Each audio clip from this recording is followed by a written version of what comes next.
Hi guys, magandang gabi. For today's video, magluluto nga pala ako ng chicken tonkatsu. Kasi maiba naman sa baboy. Samahan niyo ako guys, tara. Bale, magpainit lang pala tayo ng apoy sa strong fire agad. Tapos lagyan natin ng isang boteng mantika para okay, nakulo na. Ilagyan natin yung isa. Ayan.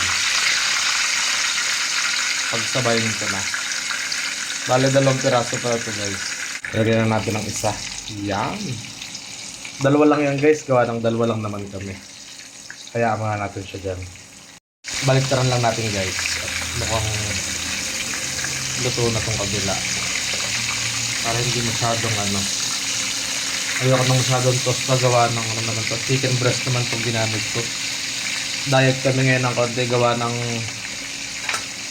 na-hospital ang aking kasama. Nasubrahan yata sa lechong kawali kagabi. Okay na to. Golden brown na to guys. Patayin ko muna. Sabay aking hahunin na. Baka naman masobrahan sa sa toast. Ayan, 2 lang. Sige, isa lang kami dyan guys.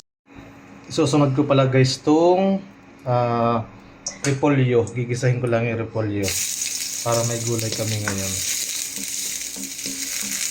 Sunod natin tong manok para may manok din ng konti. Ayan. Para may lahok. Dahil mabilis lang naman tong maluto, ilagyan natin tong repolyo. Ayan guys.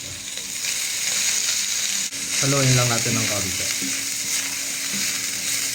Okay na to guys, lagyan ko lang ng konting nor. Ayan, konti lang. Bago ko ahonin. Okay, finish na to. Ituloy na natin. Okay na guys, luto na to. Ito ang aming ulam for today.